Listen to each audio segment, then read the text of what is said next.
하나님 아버지께서 우리에게 은혜를 주셔서 십자가 그늘 아래서 안식하며 살아갈 수 있게 하시니 감사드립니다. 이 하루도 그리스도 안에 있는 우리에게 한없이 자비하신 하나님의 사랑을 알게 하여 주옵소서.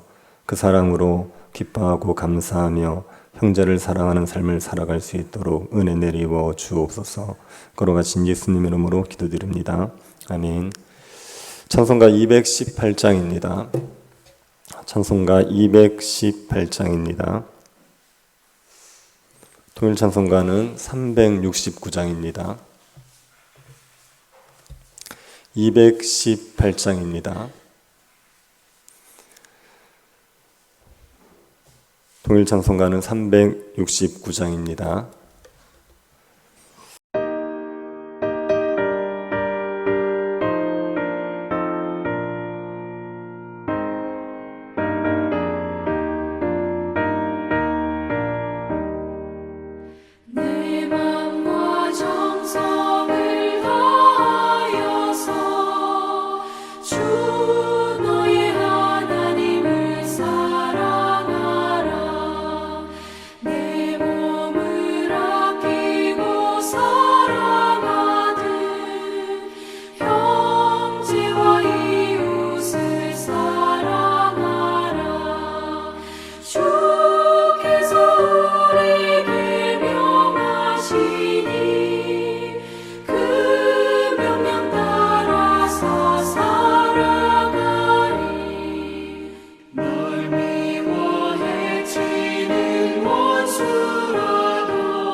사무엘하 24장 1절부터 7절 말씀입니다.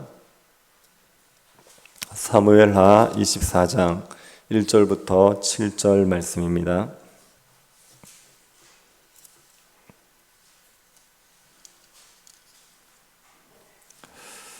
찾으셔서 한 절씩 교도하도록 하겠습니다.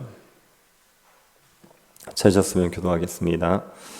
여호와께서 다시 이스라엘을 향하여 진노하사 그들을 치시려고 다윗을 격동시키사 가서 이스라엘과 유다 인구를 조사하라 하신지라.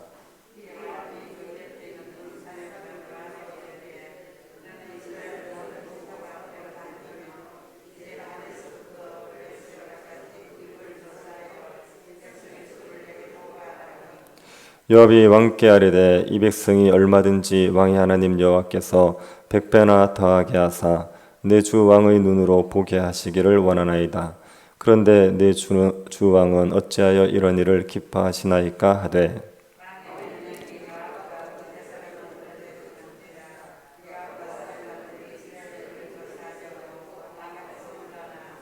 요단을 건너 갓 골짜기 가운데 성읍 아로엘 오른쪽 곧 야셀 맞은 쪽에 이르러 장막을 치고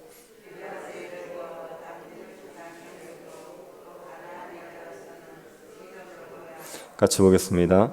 두로 견고한 성에 이르고 히 사람과 가나안 사람의 모든 성읍에 이르고 유다 남쪽으로 나와 브엘세바에 이르니라. 아멘. 오늘 본문은 사무엘서의 마지막 장입니다.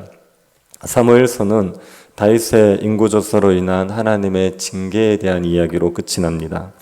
사무엘서가 다윗의 조사의 이야기로 끝이 난다고 해서 이 이야기가 다윗의 생애의 마지막에 있었던 이야기는 아닙니다.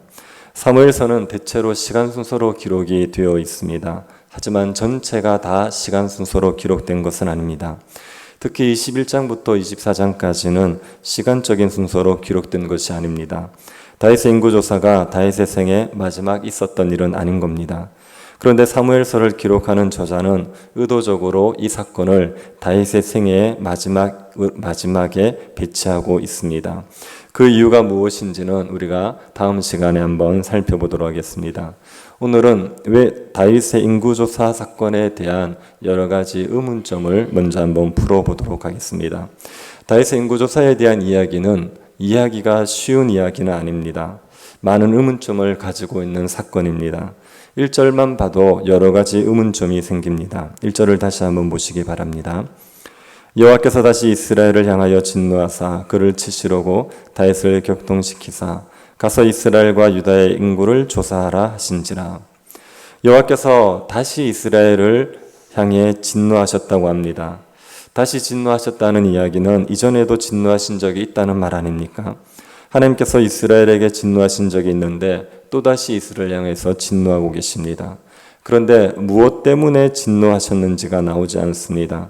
그래서 이스라엘 백성들이 어떤 죄를 지었길래 하나님이 이스라엘 백성들에게 진노하셨을까 하는 궁금증이 생깁니다. 그리고 하나님께서 이스라엘을 치시려고 다윗을 격동시키셔서 인구조사를 하게 하셨다고 합니다. 왜 이스라엘을 치는데 다윗을 격동시켰는지가 궁금합니다. 그냥 이스라엘 치시면 되는데 왜 다윗을 격동시켜서 인구조사를 하게 한 후에 이스라엘을 치셨을까 하는 궁금증이 듭니다. 또 하나님이 다윗을 격동시키셨다는 표현도 잘 이해가 안 되죠. 다윗이 인구조사를 한 것 때문에 하나님이 이스라엘을 치셨습니다. 그러면 다윗이 인구조사한 것은 죄가 됩니다. 하나님께서 다윗에게 죄를 짓도록 격동시키셨다는 말인데 하나님이 죄를 짓게 만드셨다는 것도 이해가 잘 안 됩니다. 마지막으로 왜 인구조사를 하는 게 죄인지도 잘 이해가 되지 않습니다. 인구조사하는 것 자체가 왜 그렇게 백성들을 죽일 만큼 큰 죄가 되는지도 잘 이해가 되지 않습니다. 이런 의문에 대해서 명확한 해답을 찾기는 쉽지 않습니다. 성경이 이 부분에 대해서 분명하게 말하고 있지 않기 때문에 명확한 해답을 찾기는 쉽지 않습니다. 하지만 여러 정황을 가지고 추론을 해볼 수는 있습니다. 먼저 하나님께서 다시 진노하셨다 이렇게 얘기했습니다. 이 사건 이전에 하나님이 진노하신 적이 있는데 지금 또다시 진노하셨다는 거죠. 이 사건 이전에 하나님이 진노하신 일은 어떤 일이 있겠습니까? 우리가 살펴본 바에 따르면 사무엘하 21장에 있었던 기근 사건을 말하는 것입니다. 사울이 기브온 사람들과의 언약을 깨뜨리고 기브온 사람을 죽인 적이 있습니다. 이것 때문에 3년간 기근이 들었습니다. 그래서 다윗이 기브온 사람들의 요구에 따라 사울의 자손 7명을 목매달아 죽였습니다. 그러고 나자 비가 내렸습니다. 이것이 하나님이 진노하셨던 사건입니다. 이 사건 이후로 하나님께서 다시 진노를 하신 겁니다. 이스라엘 백성들은 그러면 무슨 죄를 지었기 때문에 하나님께서 이스라엘 백성들에게 진노하셨겠습니까? 여기에 대해서 성경학자들이 나름대로 합의를 보는 대답은 이스라엘 백성들이 압살롬과 세바의 반역에 동참한 것이 죄라는 것입니다. 압살롬과 세바가 반역을 일으켰을 때 이스라엘 백성들은 그 반역에 동참했습니다. 그런데 그것으로 인해서 이스라엘 백성들은 어떤 징계도 받지 않았습니다. 반역을 일으킨 압살롬과 세바는 죽었지만 압살롬과 세바를 따른 이스라엘 백성들에게는 아무런 징계가 없었지요. 하나님이 이것을 그냥 넘어가시는 것은 일관성이 없으신 겁니다. 사울이 기브온과의 언약을 깨뜨린 것 때문에 기근으로 이스라엘 백성들을 치시지 않았습니까? 이스라엘 백성들이 압살롬과 세바를 따른 것은 다윗과의 언약을 깨뜨린 겁니다. 다윗을 왕으로 삼고 섬기기로 한 언약을 깨뜨렸죠. 그럼 언약을 깨뜨린 이스라엘 백성들도 징계를 받아야 됩니다. 그러자 일관성이 있습니다. 그런데 압살롬과 세바의 반역에 동참한 이스라엘 백성들의 죄에 대해서는 하나님이 징계하지 않으셨었습니다. 그런데 인구조사로 인하여서 징계를 하고 있다고 보는 겁니다. 그런데 왜 이스라엘에게 진노하시기 위해서 다윗으로 하여금 인구조사를 하게 하셨겠습니까? 그 이유는 다윗이 이스라엘의 대표이기 때문입니다. 하나님께서는 이스라엘을 다루실 때 다윗이 어떻게 하느냐에 따라서 다루십니다. 다윗이 공의를 행하면 이스라엘에게 복을 내리십니다. 다윗이 불의를 행하면 이스라엘에게 진노를 하십니다. 다윗이 어떻게 하나님 앞에서 행하느냐에 따라 이스라엘 백성들은 복을 받기도 하고 저주를 받기도 합니다. 다윗이 이스라엘의 대표이기 때문에 하나님은 다윗으로 이스라엘 백성들을 다루시는 거죠. 그런데 다윗이 의로운 통치를 하고 있다고 하면 이스라엘 백성들에게 하나님께서 진노하실 수 없는 겁니다. 그래서 하나님께서는 다윗이 인구조사를 하도록 격동시키셔서 죄를 짓게 하시고 그리고 이스라엘 백성들에게 저주를 내리시는 겁니다. 그러면 하나님께서 다윗에게 죄를 짓게 하셨다 이렇게 생각할 수 있습니까? 하나님이 다윗을 격동하셨다는 표현이 다윗으로 하여금 죄를 짓도록 충동하셨다 이렇게 이해할 수 있겠습니까? 그렇지 않습니다. 하나님이 다윗을 격동하셨다는 것은 하나님의 허용적인 의지를 말합니다. 인구조사를 하겠다는 마음을 먹은 사람은 다윗입니다. 더 정확히 말하면 사탄이 충동해서 다윗이 인구조사를 하게 한 것입니다. 이 본문과 같은 내용을 다루고 있는 역대상 21장 1절을 보면 이렇게 기록되어 있습니다. 사탄이 일어나 이스라엘을 대적하고 다윗을 충동하여 이스라엘을 계수하게 하니라. 사탄이 충동하고 다윗이 그 충동에 넘어간 것입니다. 하나님은 이것을 허용하신 겁니다. 다윗이 악을 행하도록 그냥 두신 겁니다. 하나님께서는 우리가 악을 행하고자 할 때 그것을 막을 수도 있고 허용하실 수도 있습니다. 그런데 필요에 따라서 허용하시지요. 악을 허용하심으로 이루고자 하는 선이 있을 때는 우리가 악을 행하도록 허용하십니다. 하나님께서는 다윗이 인구조사를 하도록 그냥 내버려 두신 거죠. 그런 측면에서 하나님이 다윗을 격동했다 이렇게 표현을 하는 겁니다. 그러면 다윗이 인구조사를 한 것은 왜 죄가 되겠습니까? 다윗이 인구조사한 것이 그렇게 큰 죄라고 얘기할 수 있겠습니까? 이 질문에 대한 답으로 추론할 수 있는 것은 요압의 말밖에 없습니다. 2절 3절 다시 한번 보시기 바랍니다. 이에 왕이 그 곁에 있는 군사령관 요압에게 이르되 너는 이스라엘 모든 지파 가운데로 다니며 이제 다네스부터 브엘세바까지 인구를 조사하여 백성의 수를 내게로 보고하라 하니 요압이 왕께 아뢰되 이 백성이 얼마든지 왕이 하나님 여호와께서 100배나 더하게 하사 내 주왕의 눈으로 보게 하시기를 원하나이다. 그런데 내 주왕은 어찌하여 이런 일을 기뻐하시나이까 하되 왕이 군사령관 요압에게 인구조사를 하고 그 수를 내게 보고하라 이렇게 말했습니다. 그러자 요압이 뭐라고 말을 합니까? 요압은 하나님께서 지금보다 100배나 더 인구가 많아지게 하시고 다윗이 그것을 보게 하시기를 원한다 이렇게 얘기했습니다. 여기서 다윗이 원하는 바가 무엇인지를 알 수 있습니다.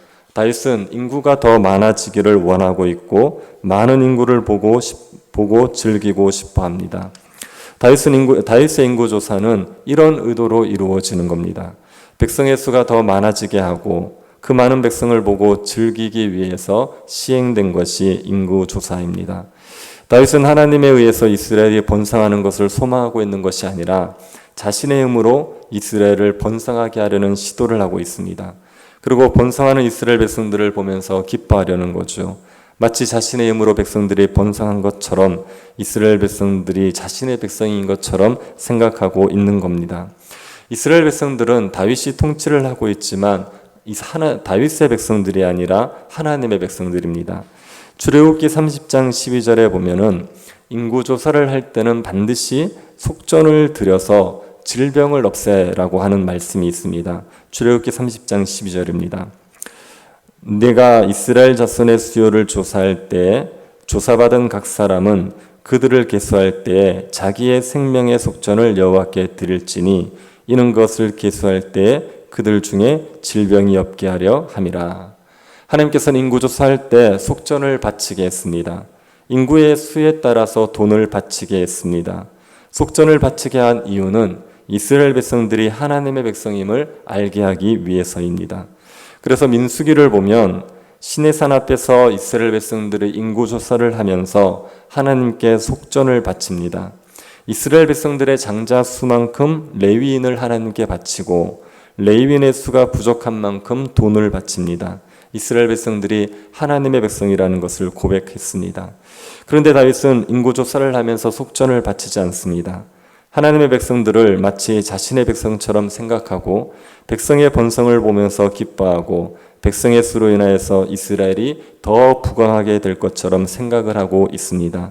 이 다윗의 동기가 문제였습니다. 인구조사는 필요하면 얼마든지 할 수 있습니다. 그런데 왜 하느냐가 중요합니다. 하나님의 뜻을 이루기 위해서 하는 거라면 얼마든지 할 수 있습니다. 그런데 자신을 신뢰하고 자신을 기쁘게 하기 위해서 하는 거라면 죄가 되는 겁니다. 다윗의 인구조사는 그 동기에 문제가 있었습니다. 이것을 요압도 알았습니다. 그래서 요압이 다윗에게 왜 이런 일을 하느냐고 말하지요. 우리가 사무엘서를 통해서 요압이 어떤 사람인지를 보지 않았습니까? 요압이 하나님을 경외하는 신실한 사람이라고 말할 수 있습니까? 요압은 자기 욕망을 위해서 죄 없는 사람도 죽일 수 있는 그런 사람입니다. 그런 요압이 보기에도 다윗의 인구조사는 신앙적인 행동이 아니었습니다.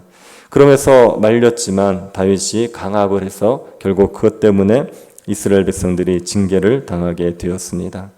우리가 어떤 일을 할 때 동기가 굉장히 중요합니다. 왜 그 일을 하느냐가 중요합니다. 하나님을 영광을 위해서 하는 일이라면 하나님이 기뻐하시지요. 하나님이 기뻐하시고 복을 주십니다. 그러나 하나님의 영광을 위해서가 아니라 자기를 높이기 위해서 하는 일이라면 하나님이 진노하십니다. 우리는 먹든지 마시든지 무엇을 하든지 다 하나님의 영광을 위해서 해야 될 사람들입니다. 나 자신을 높이는 일을 하고도 하나님이 우리를 기뻐해 주실 것이라고 생각해서는 안 됩니다. 나 자신을 높이는 일을 하게 되면 하나님이 진노하시게 되어 있습니다. 그런데 그것을 깨닫지 못하면 우리를 징계하셔서라도 우리를 회개시키는 겁니다. 우리가 지금 하나님의 영광을 위해서 살아가고 있는지 우리 자신을 점검해 보시기 바랍니다. 하나님을 위해서 무엇을든지 하고 있는지 아니면 나 자신의 영광을 위해서 하는지를 점검해 보시기 바랍니다. 우리 자신을 돌아보고 하나님의 영광을 위해서 살고 있지 않다면 속히 돌이킬 수 있기 바랍니다. 하나님을 영광을 위해서 사는 것이 가장 큰 행복이라는 것을 알고 먹든지 마시든지 무엇을 하든지 다 주의 영광을 위해 하는 백성들이 될 수 있기를 바랍니다. 하나님 아버지, 우리를 주의 백성 삼아 주신 것을 감사드립니다. 우리가 먹든지 마시든지 무엇을 하든지 하나님의 영광을 위해서 할 수 있게 하여 주옵소서. 나 자신을 높이고 나 자신의 유익을 위해서 하나님의 일들을 이용하지 않도록 은혜를 베풀어 주옵소서. 이날도 예배하는 가운데 우리의 마음에 하나님을 경외하는 마음이 있게 하시고 주의 영광을 위해서 예배하는 백성들 되게 하여 주옵소서. 걸어가신 예수님 이름으로 기도드립니다. 아멘. 하늘에 계신 우리 아버지여, 이름이 거룩히 여김을 받으시오며 나라의 임하옵시며 뜻이 하늘에서 이룬 것 같이 땅에서도 이루어지이다. 오늘날 우리에게 일용할 양식을 주옵시고 우리가 우리에게 죄 지은 자를 사하여 준 것 같이 우리 죄를 사하여 주옵시고 우리를 시험에 들게 하지 마옵시고 다만 악에서 구하옵소서. 대개 나라와 권세와 영광이 아버지께 영원히 있사옵나이다. 아멘. 우리가 무엇을 하든지 주의 영광을 위해서 할 수 있게 해달라고 기도해 주시고 오늘 예배를 위해서 기도해 주시고 교회당 건축과 또 예배당 이전의 문제를 위해서 기도해 주십시오. 병중에 있는 성도들을 위해서 기도하실 때 우리 김지미 전사님 잘 회복될 수 있도록 해달라고 기도해 주시고 개인적으로 기도하시기 바랍니다.